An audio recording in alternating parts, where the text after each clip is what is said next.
How are you? Fine? Absolutely. Very nice. School closed, but education to be continued. शाळा बंद, पण शिक्षण विद्यार्थ्यांना सुरू आहे. From your side and for your good health and आनंददायी शिक्षणासाठी some parts in your text content are omitted for self study. Syllabus to be cut short for the academic year 2020 and 21. But some parts, some activities like warming up, English workshop, live English, language study should be taught and to be conducted by supporting audio, videos, and teachers' guideline. So let's begin on page number 17. विद्यार्थ्यांनो, अभ्यास हा जरी तुम्हाला self study करायचा असला तरी पण काही बेसिक नॉलेज आहे ज्याच्यामधून तुम्हाला ते मिळणार आहे, तो भाग आम्ही तुम्हाला शिकवणारच आहे. कारण ते बेसिक नॉलेज हे अतिशय महत्त्वाचं आहे भाषेच्या क्षमता विकास करण्यासाठी. पान नंबर 17 वरचं 1.4 जर्नी टू द वेस्ट याच्यातलं वॉर्मिंग अप आज मी तुम्हाला समजावून सांगणार आहे. Much of the world's literature has been translated into English. विद्यार्थ्यांनो, English is the most important language. We found that the education, higher education, information are also available in English. English is international language. Most of the people in the country, most of the people in the world known and speak very well in English language. जगातल्या बहुसंख्य देशांमध्ये जास्तीत जास्त लोकांना इंग्लिशचं ज्ञान आहे.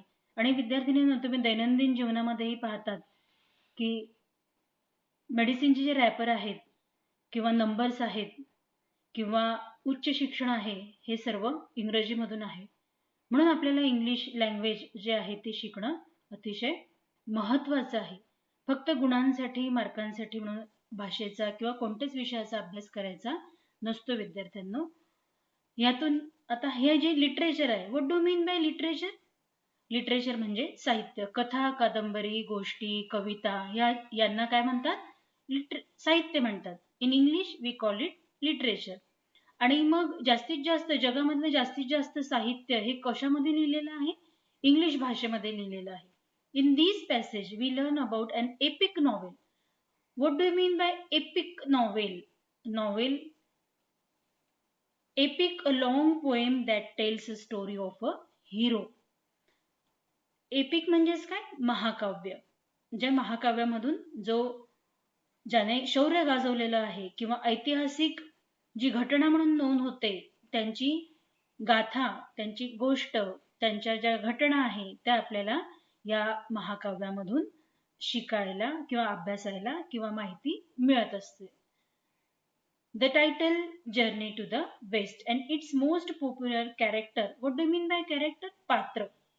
याच्यामधलं महत्वाचं पात्र कोणतं आहे? सन वुकॉंग or Monkey King. This novel is a classic of Chinese literature. It was written in the 16th century by Wu Chong. The passage reminds you of a few things you read in your history textbook last year. विद्यार्थ्यांनो, या journey to the waste मधून आपल्याला हा जो दिसतो आहे हा Chinese प्रवासी आहे आणि याने भारतामध्ये म्हणजे त्याच्या चायनामधून भारतामध्ये प्रवास जो केलेला आहे त्या काळामध्ये म्हणजे 16व्या शतकामध्ये जो प्रवास केलेला आहे तो ऐतिहासिक घटना म्हणून त्याची नोंद झालेली आहे. आणि चीन मधलं हे अतिशय कसं साहित्य आहे? हे चायनीज लिटरेचर आहे. दॅट इज कॉल्ड चायनाचं साहित्य.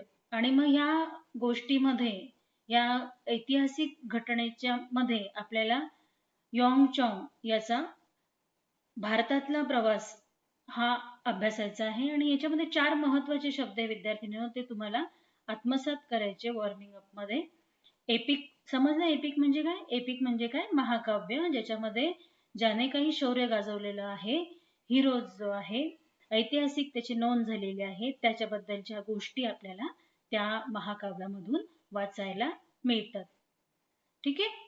मग आता आपल्या भारतामध्ये पण आपण जर बघितलं की रामायण आणि महाभारत हे सुद्धा काय आहे? एपिक नॉवेल्स आहेत, महाकाव्य आहेत. याच्यामधून सुद्धा आपल्याला काय माहिती मिळते? रामाची शौर्य कथा ज्या आहेत त्या आपल्याला वाचायला मिळतात. आता जर्नी टू द वेस्ट यामधून यॉंग चॉंग याची जर्नी, प्रवास वर्णन, त्याचं जे स्वप्न होतं, त्याचं स्वप्न काय होतं? He wanted to gather many important manuscript, बौद्ध धर्माचे धार्मिक साहित्य त्याला त्याच्या देशामध्ये न्यायचे होते, भारतामधून. म्हणून मग त्याने त्याचं स्वप्न पूर्तीसाठी, आता त्या 16व्या शतकामध्ये वाहनांची उपलब्धता नव्हती, म्हणून त्याने घोड्यावरून आणि पायी चालत जवळजवळ पूर्ण भारतामधून त्याने ते साहित्य त्याला कुठे न्यायचे होते? चीनमध्ये न्यायचे होते. म्हणून त्याने घोड्यावरून प्रवास केला. वाळवंट, जंगल, दरी, खोरे, नदी, नाले आणि पर्वतरांगा, हिमालय हे सगळं ओलांडत त्याला ते 17 वर्ष लागलेली आहेत. एवढं महान, म्हणजे ते अतिशय ऐतिहासिक आहे. म्हणून मग याचे जे प्रवास वर्णन जे आहे ते आपल्याला जर्नी टू द वेस्ट मध्ये बघायला मिळतं. तर या पाठातून आपल्याला काय शिकायला मिळालं विद्यार्थिनींनो? की यॉंग चॉंग हा चीनी प्रवासाचे साहसी प्रवास वर्णन आपल्याला या पाठातून लक्षात येते. भारतातून परत मायदेशी परतायला त्याला तब्बल 17 वर्ष लागलेले आहे आणि त्या काळामध्ये विना वाहन प्रवास, नद्या, दरी, जंगल, वाळवंट, हिमाच्छादित प्रदेश, पायी, असं घोड्यावरून असं साहसी प्रवास त्यांनी केला. आणि या साहसी प्रवासाचं वर्णन आपल्याला या गोष्टीमधून शिकायला मिळतंय. त्यातील कथांवर आधारित बरेचसे चित्रपट पण आहेत. पण याच्यामधलं तुम्हाला काय आवडणार आहे अधिक विद्यार्थ्यांनो? की यॉंग चॉंग हा किती शौर्यवान होता आणि त्याने जे स्वप्न मनाशी उराशी बाळगलं होतं ते त्याने एनी हाऊ पूर्ण केलेलंच आहे. म्हणून आपण याच्यामधून काय मॉरल घेतलं पाहिजे? की आपण एक स्वप्न ठरवून घ्यायचं आणि मग ते ठरवलेलं स्वप्न अडथळे जरी किती आले तरी ते पूर्ण करण्याची जिद्द आपण जोपासली पाहिजे. That is the moral we comes to know from this lesson. आणि नंतर विद्यार्थ्यांनो आपल्याला ह्या 4 महत्वाच्या शब्दांचा अभ्यास करायचा आहे. Epic, epic a long poem that tells the story of a hero. महाकाव्य यालाच काय म्हणतात? महाकाव्य, ज्यामध्ये शूर आणि पराक्रमी योद्ध्यांची आपल्याला माहिती वाचायला मिळते, जसं आपल्या भारतामधलं रामायण आणि महाभारत आहे. Classic, what do you mean bye classic? Excellent example, साहस कथा त्याच्यामधून आपल्याला समजते. त्याला आपण पुराण कथा असं म्हणतो, क्लासिकल असतं. पुढचं आहे historical, based on history. What do you mean bye historical? ऐतिहासिक घटना ज्याच्यामधून आपल्याला वाचायला मिळतात, इतिहास समजतो. साहस कथेचं उत्तम उदाहरण जे आहे ते ऐतिहासिक कथेमध्ये आहे. उदाहरणार्थ आपल्या भारतामधलं सम्राट अशोक असू दे, शिवरायांचा महान कार्य असू देत, या सगळ्या ज्या गोष्टी आहेत त्या आपल्याला ऐतिहासिक कथांमधून समजतात. आणि नंतरचं पुढचं आहे fictional, that is not real, belonging to an, काल्पनिक कथा म्हणतात त्याला. दंतकथा म्हणजे त्या सत्य घटना असतातच असं नाही, काल्पनिक असतात.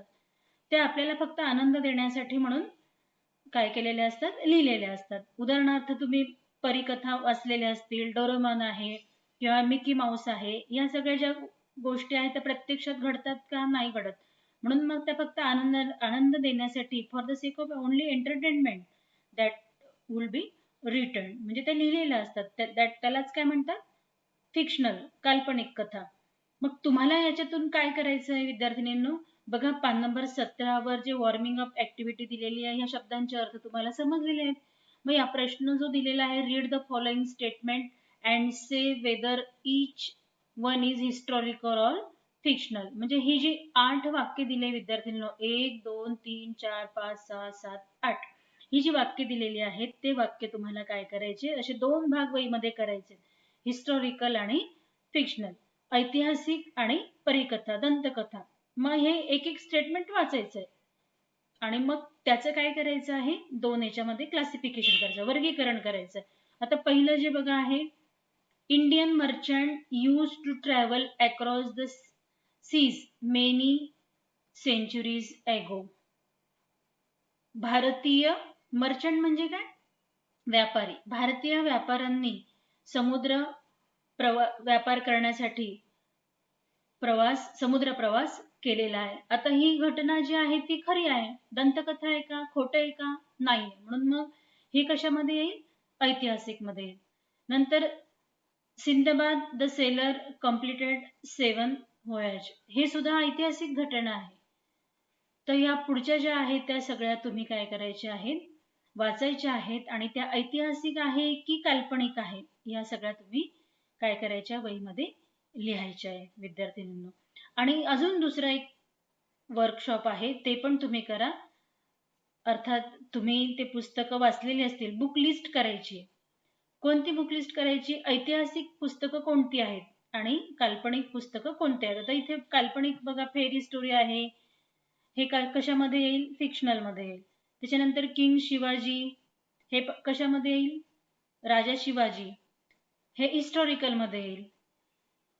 आणि चतुर बिरबल हे हिस्टॉरिकल मध्ये, म्हणजे जे प्रत्यक्षात घडलेलं आहे, ज्याच्यामधून आपल्याला इतिहास समजतो आणि त्या सत्य घटना असतात, ते सगळ्या कशामध्ये येतात?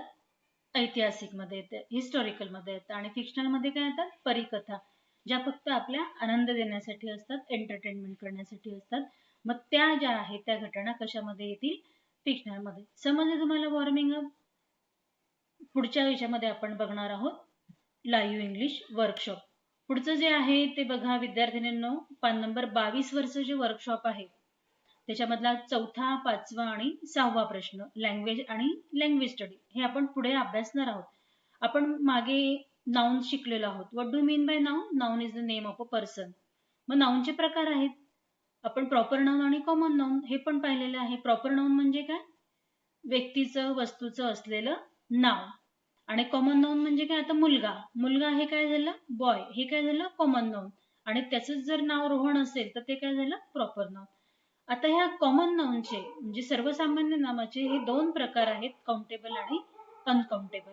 ते आपण पुढच्या ह्याच्यामध्ये बघणार आहोत. त्याच्यानंतर महत्वाचं जे आहे सफिक्स आणि prefix. What do you mean by suffix and prefix? हे सुद्धा मी नेक्स्ट पार्ट मध्ये सांगणार. तोपर्यंत तुम्ही काय करायचं आहे? वॉर्मिंग अप मध्ये दिलेलं पान नंबर 17 वरचं 2 ज्या आहेत त्या लिस्ट तयार करायच्या आहे. या ज्या आहेत या हिस्टॉरिकल अँड फिक्शनल, आणि ही बुक लिस्ट तयार करायची. आणि हे 4 जे महत्वाचे जे शब्द सांगितले मी तुम्हाला, epic, classic, historical and fictional, यांचे काय करायचे आहे? अर्थ लिहून वहीमध्ये ठेवायचे आहे. So stay home, stay safe, good bye.